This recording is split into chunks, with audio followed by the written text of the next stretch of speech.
Avant de commencer cette vidéo, je t'ai juste à préciser qu'au niveau du layout, vous pouvez voir que Dean Ambrose et Seth Rollins sont toujours les champions de Raw. C'est parce que la personne qui fait mes layouts n'est pas disponible pour le moment. Du coup, vous aurez simplement Dean Ambrose et Seth Rollins en photo de champion sur le layout. Mais bon, ça va changer d'ici la semaine prochaine. Je tenais juste à dire ça parce que Cesaro et Sheamus sont les nouveaux champions de Raw. Allez, bonne vidéo à tous. Salut à tous, c'est WWE en français, j'espère que vous allez bien. Aujourd'hui on se retrouve pour la review de WWE du 6 novembre 2017 les amis. Avant de commencer comme d'habitude, n'oubliez pas de liker, voilà, n'oubliez pas de liker la vidéo, ça me ferait extrêmement plaisir. Objectif 5000 abonnés avant la fin de l'année, il n'est que vous qui pouvez m'aider à atteindre cet objectif. Comment m'aider à atteindre cet objectif? C'est très simple, likez, voilà, likez les amis. Abonnez-vous si vous n'êtes toujours pas abonné à la chaîne et partagez sur vos réseaux sociaux si ce n'est pas déjà fait, si vous en avez envie pour faire grandir la chaîne, bien évidemment comme d'habitude. Au niveau du Raw de ce soir, on va tout de suite entamer, ce qui a été, ce qui n'a pas été. Je tenais à dire également que si vous n'avez pas vu ma vidéo vlog à Barcelone les amis, elle est sortie hier vers 22h, un truc comme ça, ouais 21h45, 22h, donc n'hésitez vraiment pas à aller la voir, c'est 1h10 de vlog, voilà, c'est vraiment 1h10 de pur bonheur pour les vrais fans de catch, etc. Je vous ai essayé de vous proposer, enfin de vous partager ce que j'ai vécu, etc. J'ai fait photo avec Charlotte, etc. C'était vraiment super sympa, enfin etc. J'ai juste fait photo avec Charlotte, mais c'était mon but de toute façon, et du coup voilà les amis, donc voilà. Qu'est-ce que je voulais dire d'autre? Voilà, donc n'hésitez vraiment pas aller voir ma vidéo vlog. Voilà, là je filme avec mon téléphone. Je tenais juste à dire que sur les vidéos WWE 2K18, maintenant il n'y aura plus de facecam. Voilà, il n'y aura plus de facecam tout simplement car ce qui se passe, c'est que je n'ai pas assez de place sur mon téléphone pour filmer des gros épisodes de 40 minutes, 45 minutes. Donc jusqu'à Noël, à peu près, jusqu'à Noël, il n'y aura plus de facecam sur les vidéos WWE 2K18, donc les modes univers sur WWE 2K18 normalement. Mais à partir de la rentrée, voilà, à partir de la rentrée 2018, il y aura tout simplement de nouveau des facecam parce que je vais acheter une caméra, les amis. Parce que voilà, là je filmais avec mon téléphone, mais comme je vous l'ai dit, j'ai pas assez de place et ça me saoule énormément. Du coup, ce que je vais faire, c'est que je vais acheter une nouvelle caméra. Voilà, je vais acheter une nouvelle caméra. Je vais acheter une caméra qui filme en 4040p, je crois que ça s'appelle. Donc c'est au-dessus du 1080p, c'est 3 fois mieux que le 1080p, juste pour filmer ma tête, pour filmer des vlogs, etc. Et qui a vraiment beaucoup de stockage parce que voilà, c'était vraiment pas terrible. C'est vraiment pas terrible. Là, je filme avec mon iPhone, ça va, c'est une bonne qualité de caméra. Mais voilà, c'est pas le top du top. Bref, je tenais juste à dire ça. Et du coup voilà, le vlog à Barcelone, n'hésitez pas à aller le voir, il est sorti hier, n'hésitez vraiment pas à aller le voir. Comme je vous l'ai dit à la fin, j'ai fait une petite intro en mode dégoûté parce que voilà en fait, j'avais pas compris qu'en fait que en gros je suis allé sur Twitter tout simplement ou Insta, je sais plus c'était quoi. Insta peut-être, je sais plus, bref, on verra ça après. C'était peut-être Insta et donc j'ai mis une photo machin. Et donc en fait ce que j'ai vu c'est qu'en fait j'ai été photographié 2 fois par le site officiel de la WWE les amis. J'ai été photographié 2 fois donc avec Charlotte par le site officiel de la WWE où je suis vraiment content. Donc le WWE espagnol et la WWE normale simplement. Et ce qui s'est passé en fait c'est que si vous voulez elle s'est pas collée à moi parce qu'en fait j'avais ma pancarte et donc du coup ma pancarte la gênait et du coup elle a pas pu se coller à moi mais le selfie bien évidemment était avec moi. Du coup voilà, c'était juste, je voulais juste avoir une réponse à ma question. Bref, n'hésitez pas à aller, je vais pas vous expliquer 20 ans ça, mais n'hésitez vraiment pas à aller voir le vlog que j'ai sorti à Barcelone, le vlog qui est sorti hier, donc n'hésitez vraiment pas à aller le voir, ça fait extrêmement plaisir vu que j'ai mis vraiment beaucoup de temps à upload et énormément beaucoup de temps au rendu. Voilà tout simplement. On va commencer donc la review du show les amis. Déjà le show vraiment était très bof, voilà vraiment très moyen. Je me mets à la place en fait de la personne qui a payé donc c'était à Manchester, voilà c'était à Manchester. Manchester il y avait une putain d'ambiance, Manchester il y avait vraiment une énorme ambiance et on voit que l'Europe niveau ambiance ça détrône vraiment les États-Unis. Mais voilà, qu'est-ce que le mec a payé 150 € sa place pour être ringside au 3e, 4e rang? Qu'est-ce qu'il a retenu du show? Qu'est-ce qu'il a retenu du show? Asuka qui catch contre une catcheuse locale pour la 2e fois de suite. Samoa Joe qui intervient avant le match de Apollo Crews et Titus O'Neil et qui ensuite se bat contre Finn Balor. Cesaro et Sheamus qui sont les nouveaux champions à cause d'une soi-disant intervention de SmackDown Live ce soir et qui donc à la fin tout le roster est venu et finalement ils ont perdu les titres. Qu'est-ce que le mec a retenu? Qu'est-ce que le mec a retenu? La tournée européenne, les amis, la tournée européenne. Est-ce que vous avez vu ça? Est-ce que vous avez vu ça? Triple H, donc c'était à WWE, je sais plus c'était où, c'était en Angleterre, ça devait être à Birmingham ou un truc comme ça, c'est une ville d'Angleterre. Je connais pas trop les villes d'Angleterre, à part Manchester, les équipes de foot, je connais pas grand chose en Angleterre. Mais voilà, en gros, je sais pas si vous avez vu, Triple H a fait comme ça. comme ça avec le Shield et il a mis la tenue du Shield. La dernière fois qu'on a vu Triple H, il se battait à WrestleMania 33 contre Seth Rollins. Et la dernière fois vraiment qu'on l'a vu dans une très grosse rivalité, il était avec l'évolution en train de casser le cul au Shield. Où est la logique, sérieusement? Où est la logique? Faudrait juste qu'on me l'explique. Bref, voilà. Après la tournée européenne, donc au niveau de Barcelone, c'était vraiment un très gros flop. Voilà, pour ceux qui ont vu mon vlog, l'arène était vide. L'arène était complètement vide. Je crois que c'était une salle d'à peu près 18 000 personnes, un truc comme ça. Il y avait quoi? Il y avait 7 000 personnes, 8 000 personnes, peut-être pas plus. L'arène était mais vide. Il y avait une ambiance de merde en plus. Enfin bref, c'est pas grave, on va pas blablater 15 ans là-dessus. Tout ça pour vous dire que ça se vend plus. Clairement, les billets ne se vendent plus. Et posez-vous la question, qui faut-il remplacer? Vince McMahon, je sais pas, faut faire venir quelqu'un à NXT. Et Triple H vient à NXT à la place de, et vient dans le main roster, booké, etc. à la place de Vince McMahon. Vince McMahon n'est plus capable. Je sais pas, il fume combien de pets avant de faire ses shows. Parce que voilà, quand on voit ça, Miz, on commence déjà avec un Miz TV. Bon, ça, jusque-là, tout va bien. Avec Kurt Angle. Mais qu'est-ce qu'ils ont à foutre ensemble déjà? Quand c'était la feud Jason Jordan-Miz, ok, il y avait un rapport avec Kurt Angle et Miz. Mais là, non, là, je suis désolé. Guitar on the pole match. Jason Jordan contre Elias. What? Asuka contre Stacy Coates, catcheuse locale. Qu'est-ce qu'il y a d'autre qu'on rigole? Samoa Joe Finn Balor. Bon, ça, ok, ça va. Nia Jax et Alicia Fox contre Sasha Banks et Bayley, le match qu'on a vu 25 fois déjà dans l'année, excusez-moi. Enzo Amore, voilà, Enzo Amore. Déjà que la division Cruiserweight, donc 205 Live et tout, et ça bide complètement. Et si c'est Enzo Amore le champion, mais c'est un peu normal. Je sais pas, mais qui fait revenir? De toute façon, le seul moyen que la division Cruiserweight vienne et que ça intéresse des gens, parce que moi perso je regarde pas la division Cruiserweight, comme vous le savez bien évidemment, je regarde pas 205 Live. Le seul moyen pour la WWE de faire venir 205 Live intéressant, c'est de faire revenir une ancienne superstar poids moyen.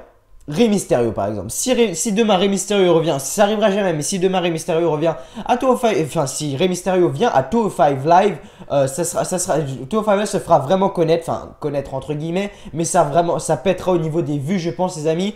Du coup voilà les amis, je vais pas blablater 20 ans là-dessus, voilà, je vais pas blablater 20 ans là-dessus. On va commencer tout de suite donc ce qui s'est passé dans le show, etc. Donc au niveau du show, c'était vraiment pas un show de fou. J'espère vraiment que SmackDown Live ce soir sera vraiment 10 fois mieux que ce Raw, parce que ce Raw était nul à chier, clairement. On s'est fait chier, clairement j'ai failli m'endormir, sérieusement. Heureusement que je fais ma sieste juste après parce que waouh, j'allais dormir. J'avais envie de dormir, clairement. Bref, on va arrêter de parler de ça. Donc, résumé du 6 novembre 2017 les amis. Les commentateurs comme d'habitude sont Michael Cole, Booker T et Corey Graves. Les donc comme j'ai dit à Manchester en Angleterre. Le Miz est sur le ring pour The Miz TV avec le Mr. Rage. Et Miz dit qu'avant de commencer, il a un message pour Baron Corbin. Les deux s'insultent sur Twitter, voilà, à propos de leur rivalité leur rivalité entre guillemets pour Survivor Series. The Miz va se faire... Attendez que je fasse une review de Survivor Series aussi. Brock Lesnar, Jill Normal. The Miz, Baron Corbin. Y a qui d'autre? Le seul truc bien qui a été héros ce soir, c'est quand ils ont montré l'équipe féminine entière de SmackDown. C'était le seul truc intéressant. Pour ceux qui ne savent pas, l'équipe féminine de SmackDown pour Survivor Series sont donc Becky Lynch, Charlotte, Natalia, non pas Natalia, je dis des conneries, Becky Lynch, Charlotte, Tamina, Naomi et enfin Carmella les amis. Donc voilà les 5 women qui vont s'affronter, qui vont être en équipe du côté de SmackDown Live. Ça s'est fait en une semaine, non 2 semaines, ouais ça s'est fait en 2 semaines. Et Raw là, ils sont toujours en train de choisir les partenaires pour la division de SmackDown. Y a pas un petit problème? Je sais pas. Becky Lynch a dit oh, on va prendre qui? Oh, bah on va pas se casser la tête, on va prendre eux. Alicia Fox, elle est encore comme ça. Alors où je vous parle, elle est encore comme ça, Alicia Fox. Ah, qui c'est que je vais prendre? Je me tâte quand même. Elle a choisi Asuka dans son équipe. Bon, jusque-là, tout va bien. Qui c'est qu'elle va prendre après? De toute façon, il reste pas beaucoup de choix, de toute façon. Donnez du temps, voilà, comme tout à l'heure. Bref, je vais faire la review parce que là, je suis vraiment en train de m'emmêler les pinceaux. Bref, donc le Miz est sur le ring, donc voilà. Et Corbin, il dit que Corbin ferait mieux d'être prêt pour Survivor Series. Parce que voilà, ça va mal aller, machin. Enfin bref, que des conneries comme d'habitude.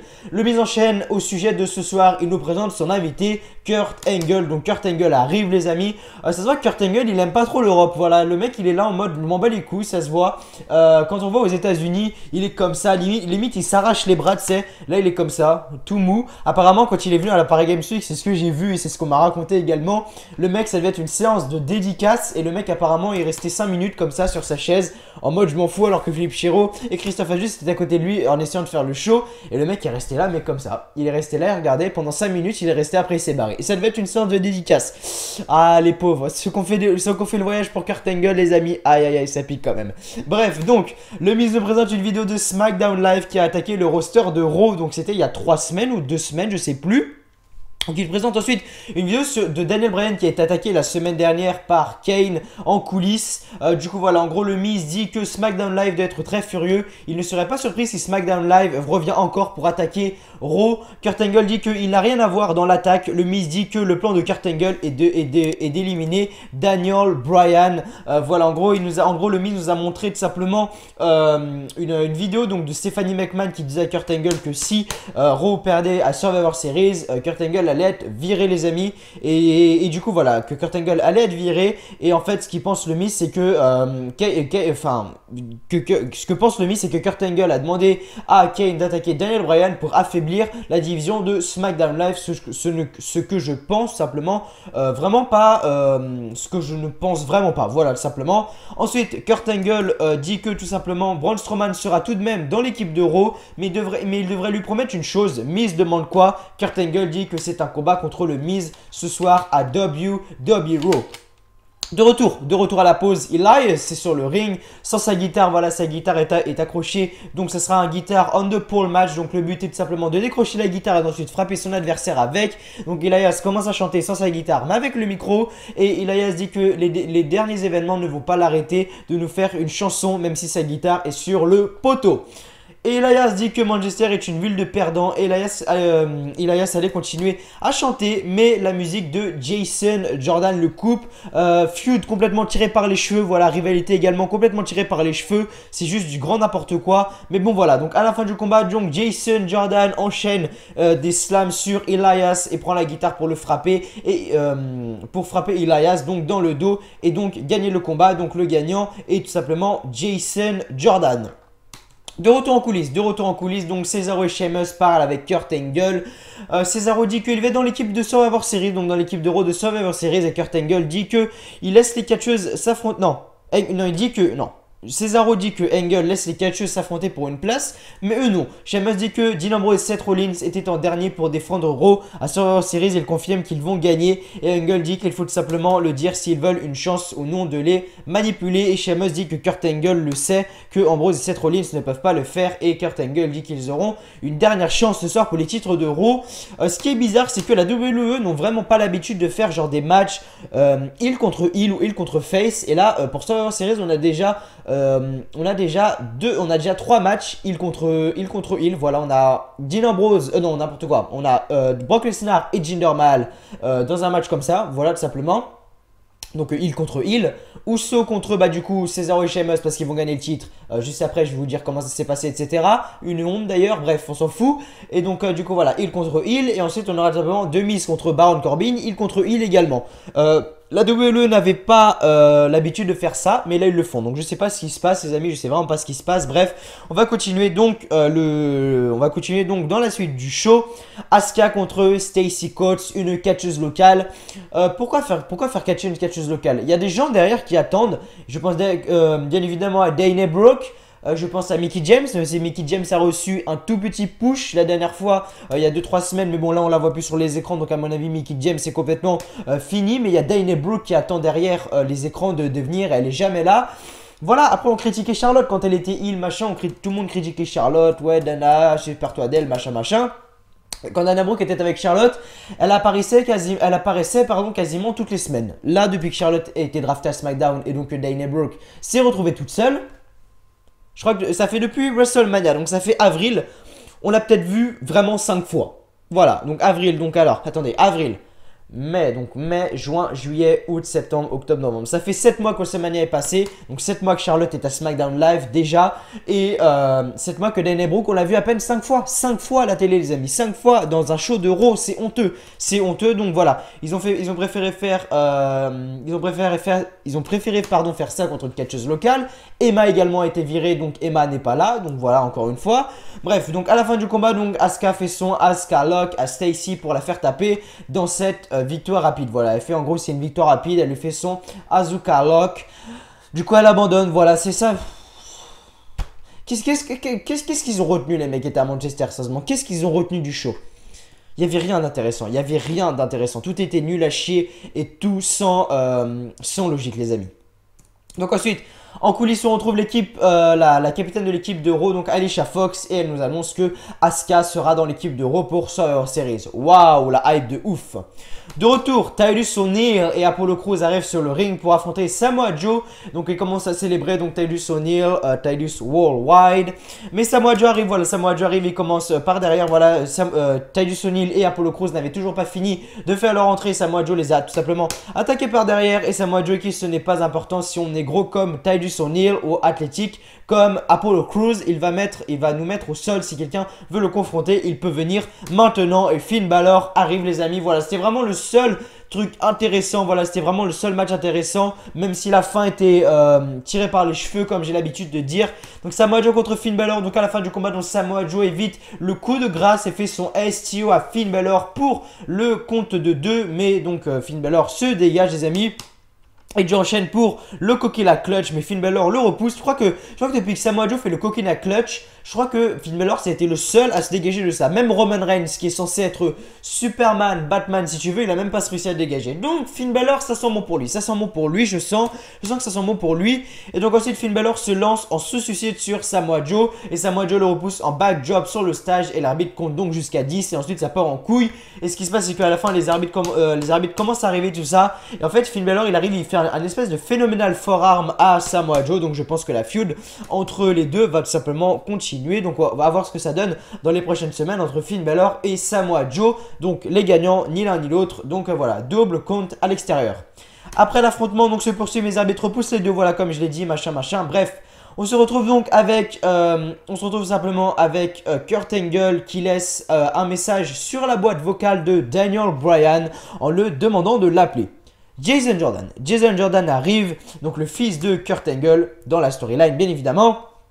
Et Kurt Angle dit que les combats de Jason Jordan vont toujours bien, même s'il ne les gagne pas. Ça a pu sonner du favoritisme, mais il a besoin de quelqu'un en qui il peut faire confiance pour les Survivor Series. Le dernier membre de l'équipe sera donc Jason Jordan. Donc l'équipe de Raw est simplement composée. Donc Cesaro et Sheamus, malheureusement, ils ne seront pas dedans. Donc ensuite en coulisses, donc on a Mickie James qui est avec Sasha Banks et Bayley pour avoir leurs commentaires. Non, Mickie.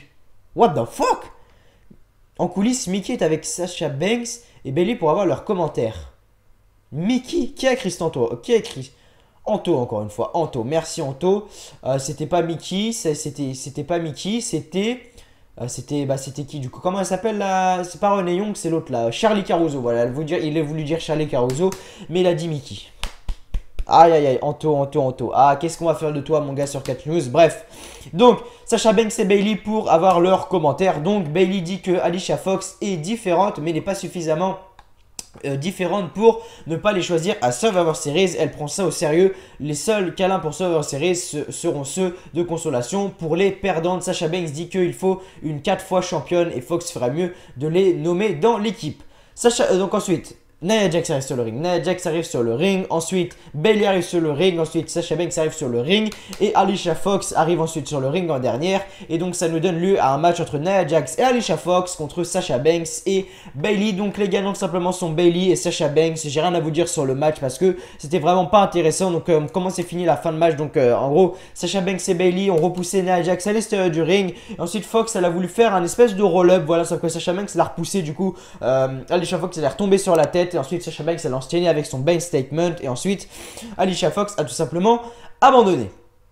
De retour, Braun Strowman arrive sur le ring. Non, je dis des conneries. Donc après le combat, Alicia Fox prend le micro bien évidemment et dit que elle a besoin de Sasha Banks dans son équipe et elle la veut. Donc Sasha Banks sera tout simplement la nouvelle équipière, si je peux appeler ça comme ça, pour l'équipe féminine de Raw à Survivor Series. De retour, Braun Strowman arrive sur le ring pour son combat contre le Miz et le Miz arrive avec le Miz to Rage. Le Miz contre Braun Strowman, donc voilà, vraiment un match qui était pas intéressant, surtout la fin. Moi je crois qu'on allait avoir une fin avec genre un gros running power slam de Braun Strowman qui cassait la gueule au Miz, mais non.